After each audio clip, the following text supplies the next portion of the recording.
कि जो हमारा अवामी इत्तेहाद पार्टी जो अभी कंटेस्ट बडगाम में है, बडगाम से हमारा कैंडिडेट जो है वो नज़ीर अहमद खान साहब है। नज़ीर अहमद खान की जब आप प्रोफाइल देखेंगे, उनका एक पॉलिटिकल कैरियर देखेंगे, लोग आजकल उस चीज़ पे ख्याल नहीं रखते हैं कि कौन कंटेस्ट कर रहा है, कैंडिडेट की क्या एफिशिएंसी और कैपेबिलिटी है बंदे की। तो मैं आपके थ्रू, आपके मीडियम के थ्रू बडगाम के आवाम से बोलना चाहूँगा कि जो काम उन्होंने पीछे कर दिए हैं, जैसे डिस्ट्रिक्ट हॉस्पिटल सेंक्शन करवाया, उसमें इंफ्रास्ट्रक्चर अपग्रेड करवाया, काम चल रहा है उसमें, जो हमारा रोड्स है वहाँ से रोड्स की सेंक्शंस करवाई, जो हमारे रेलवे स्टेशन बडगाम का है, पूरे थ्रू आउट इंडिया में 500 रिनोवेट हुए and Budgam railway station is one among them.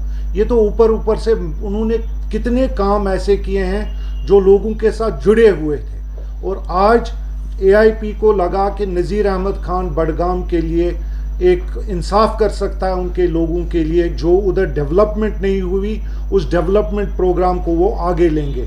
अब देखिए, अब हम इससे आगे चल के जो और भी पार्टीज़ उधर कंटेस्ट कर रही है, वो एनसीपी हो, बीजेपी हो, पीडीपी हो या और इंडिपेंडेंट्स हो। देखिए, एनसी और बीजेपी का नगरोटा में भी है, हम तो उधर कंटेस्ट नहीं कर रहे हैं, मगर ये बात पूरे कश्मीर को क्लियर है आज कि उधर फ्रेंडली कंटेस्ट हो रहा है। सारा कंसंट्रेशन बडगाम पे है। हमारे 25-30 एमएलए उधर कैंपेनिंग कर रहे हैं और नगरोटा को एक फ्रेंडली कंटेस्ट, एक टोकन कंटेस्ट के लिए छोड़ रखा है। एक बार हमारे सीएम साहब उधर गए, वहाँ पे भी माइक ने साथ नहीं दिया। ये बात कश्मीरियों को समझना है कि ये कंटेस्ट बडगाम पे ही क्यों लगा रहा है। आज वो क्लियर कह रहे हैं कि हमें जी इस सीट से क्या फ़र्क पड़ेगा, क्योंकि वो एक कश्मीरी को ये समझ आना चाहिए कि नगरोटा की सीट वो हैंड ओवर करना चाहते हैं। कंसेंसस कहीं पे और हुआ है। जब यहाँ पे ये बात चलती है तो सारा अभी जो बडगाम पे ही लग रहा है कि बडगाम में ही इलेक्शन है, नगरोटा का नाम भी कहीं जिक्र नहीं हो रहा। आप लोगों को देखना है कि इन लोगों ने यहाँ पीएसए लाया, आज के डेट में 370 एब्रोगेट हुआ, मगर उसने ये गिफ्ट हमें जो पीएसए मिला है आज भी वो एब्रोगेट नहीं कर पाए हैं, ना किसी की बात कर रहे हैं। AIP is the only party जिन्होंने दिल्ली में दस्तक दिया, प्रोटेस्ट, पीसफुल प्रोटेस्ट किया पीएसए के खिलाफ, रिलीज ऑफ डेटेन्यूज के लिए कि भाई हमारे जो नौजवान हैं उनको रिलीज किया जाए। आज भी हम यही दोहार लगाते हैं कि हमारे जो राइट्स हैं उनको बहाल किया जाए, क्योंकि हम ये एक वाहिद ऐसी पार्टी है। कल भी आपने देखा होगा सोई बुक में हमारा एक जलसा था, बाज़ाब्ता परमिशन था, मगर बीजेपी वाले उसी टाइम पे आ गए, एक कन्फ्रंटेशन मतलब होते होते रह गई। ये चीज़ें हमारे साथ ही क्यों हो रहा है, जबकि इनकी टाइमिंग आपस में डिफरेंट है। बडगाम में कैसे चल रहा है, नगरोटा में कैसे चल रहा है, इनको इल्ज़ाम तराशी में नंबर 1 है, मगर खुद की अंडरस्टैंडिंग लोगों को समझ आनी चाहिए।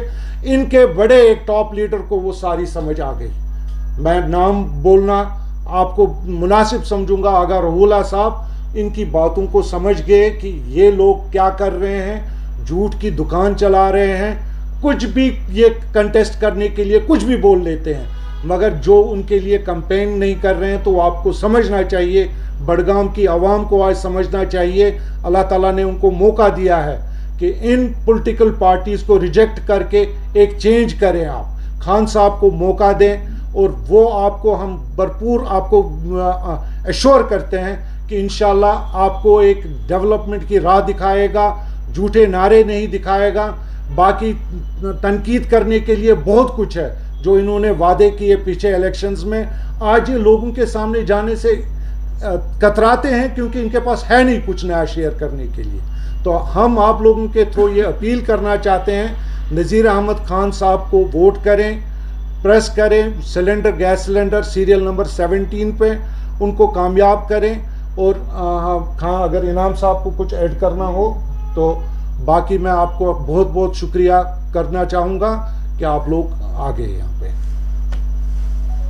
साहब को जेल में पीटा गया था, इस बारे में आपका लोग मिले तो इससे क्या?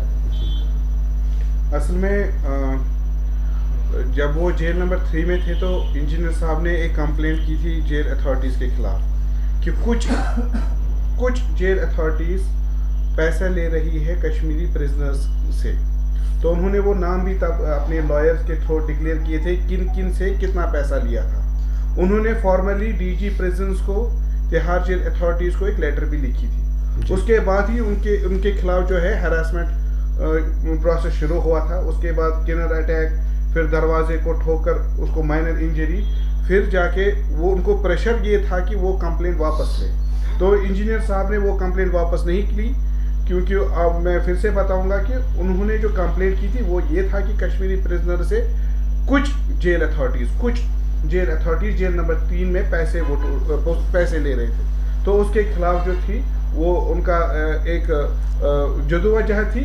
उस सिलसिले में फिर ये पता चला है कि now he has been shifted from jail number 3 to jail number 1। लेकिन हमने तब भी डिमांड की थी, पार्टी ने उस वक्त भी डिमांड की थी कि एक जुडिशरी इंक्वायरी होनी चाहिए कि ऐसा अगर एमपी जेल में रहकर ये इल्ज़ाम लगा रहा है कि कुछ जेल अथॉरिटीज़ कश्मीरी प्रिजनरों से पैसे ले रहे, तो ये वाकई तौर पर एक संजीदगी की बात है। तो हमने जुडिशरी इंक्वायरी की डिमांड की थी। हम पूरी उम्मीद है कि जिस तरह उनकी सेफ्टी के लिए उनको शिफ्ट किया गया है from jail number 3 to jail number 1, हमें उम्मीद है कि अगले कई दिनों में हम एक्सपेक्ट कर रहे हैं कि जुडिशरी इंक्वायरी का वादा भी पूरा हो। अभी कुछ जी ये भी आ रही है कि कहीं एक जगहों पर अभी रेड चल रही है जी। क्या आपको लगता है कि बडगाम खान साहब और दीगर जो बडगाम के एरिया है वहाँ पर इस तरह की खबरें आ रही है? आपको लगता है कि एमसीसी वायलेशन हो रही है? देखिए, जहाँ तक मुझे समझ आ रहा है कि जहाँ तक एमसीसी रूल्स एंड रेगुलेशंस हैं वो हमें गाइडलाइंस देते हैं कि इसमें क्या करना है। लॉ एंड ऑर्डर जो है वो पुलिस को भेजती है, क्या करना है उसको, क्या नहीं करना है। जहाँ तक हमारा है कि हम उन चीज़ों का ख्याल रखते हैं कि कोई वायलेशंस ना हो। बाकी वो गवर्नमेंट देख रही है कैसे क्या है। आपको मैं बताना चाहूँगा कि यही लोग दिल्ली में जाके बोलते हैं कि ये लोग एआईपी वाले, इंजीनियर रशीद एंटी नेशनल है। उन्होंने अपने कुछ दोस्त रखे हैं, यहाँ आके इनको बोलते हैं कि एआईपी जो है बीजेपी है। क्योंकि इल्ज़ाम देखिए क्या है, आज तक इल्ज़ाम ये है कि 15 दिन बेल पे बाहर आ गए। आज भी हमारे जो लीडर हैं एमपी साहब जो हैं आज भी जेल में हैं, 7वां साल चल रहा है। और ये देखिए शर्म होनी चाहिए ऐसे लोगों को जो ऐसे इल्ज़ाम तराशी करते हैं कि किसी को भी इल्ज़ाम लगाते हैं। वायलेंस अपने आप को जब देखते हैं उनके पास इतना बैगेज है कि लोगों को फेस भी नहीं कर सकते हैं। जो भी वादे किए हैं वो सारे झूठ के झूठ हैं। और एक भी मेरे ख्याल से इस बार इंशाल्लाह लोगों को मौका मिलेगा इनको रिजेक्ट करने का। बाकी हमारी अपील यही होगी, जो नहीं कंटेस्ट कर रहे हैं, वो इमरान अंसारी साहब हो, वो आगा रहुला साहब हो, उनके फॉलोअर्स को भी हम कहेंगे कि ऐसे लोगों को रिजेक्ट करें आप और मौका एक चेंज को दीजिए, तब जाके इंशाल्लाह बडगाम खिलेगा और फलेगा। बडगाम में सबसे बड़ी एक और इशू जो है, चाहे आप एनसी को वोट देंगे, आप पीडीपी को वोट देंगे या बीजेपी को वोट देंगे, आप एक ही फैमिली को वोट दे रहे हैं। गेट के अंदर वो एक ही है, तीनों का कॉमन गेट है almost. Common gate means one family. अगर आप उनमें से किसी को जिताना चाहते हो, आप एनसी को जिताना चाहते हो या पीडीपी को जिताना चाहते हो, it is equivalent that BJP has one, क्योंकि एक ही फैमिली से तीनों हैं। और ये सिलसिला पिछले 70 वर्षों से बडगाम में चलता आ रहा है। और आपने देखा होगा कि पहले पीडीपी बीजेपी गवर्नमेंट में भी इस डिस्ट्रिक्ट को इग्नोर किया गया। और फिर जब चीफ मिनिस्टर साहब ने धोखा देकर, चीफ मिनिस्टर साहब से पूछा गया था कि अगर वो बडगाम और गांधरबल से जीते तो कौन सी सीट वो रिटेन करेंगे, चीफ मिनिस्टर साहब की कमिटमेंट थी कि जहां से मुझे सबसे ज़्यादा वोट मिलेगा मैं उस सीट को रखूंगा। सबसे ज़्यादा वोट उनको बडगाम में मिले और चीफ मिनिस्टर ने बतौर चीफ मिनिस्टर भी अपने लोगों को धोखा देकर वो सीट छोड़कर वापस बडगाम चले गए। तो ये भी एक इंट्रोस्पेक्शन है लोगों के लिए कि वो ये देख ले कि जिसने अपना वादा पूरा नहीं किया तो वो क्या वादा लोगों के साथ निभाएगा। और बेशर्मी की बात ये है कि कल भी चीफ मिनिस्टर साहब 200 यूनिट्स की बात कर रहे हैं। हमें पुराने वादे तो कहीं नजर नहीं आ रहे। पुराने पिछले साल शर्मा साहब ने, जो इनके सीएपीडी मिनिस्टर हैं, उसने कहा कि हमने 12 सिलेंडर्स फ्री होने का सारे अरेंजमेंट किए, बस नए साल पर चीफ मिनिस्टर साहब को ऐलान करना है। पुराना नया साल भी हो गया, नया साल होने को है, अभी भी वो है ही नहीं कहीं। तो thank you so much.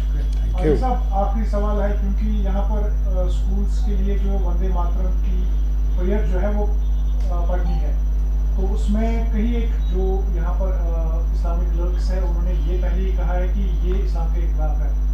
AIP का क्या उस पर स्टैंड है? देखिए, हमारा क्लियर एक स्टैंड है कि जहाँ पे हमारा constitution of India religious rights देते हैं, हम उसमें कोई इन्फ्रिंजमेंट का बर्दाश्त नहीं करेंगे। ये हमारा डे 1 से स्टैंड है कि रिलीजियस राइट्स जो with in constitution of India है, उसके लिए जहाँ भी हमें कॉन्स्टिट्यूशन इजाज़त देता है हमारी रिलीजियस ड्यूटीज़ में, हम किसी भी पॉलिटिकल पार्टीज़ को इंटरफेयर करने का हक नहीं देंगे।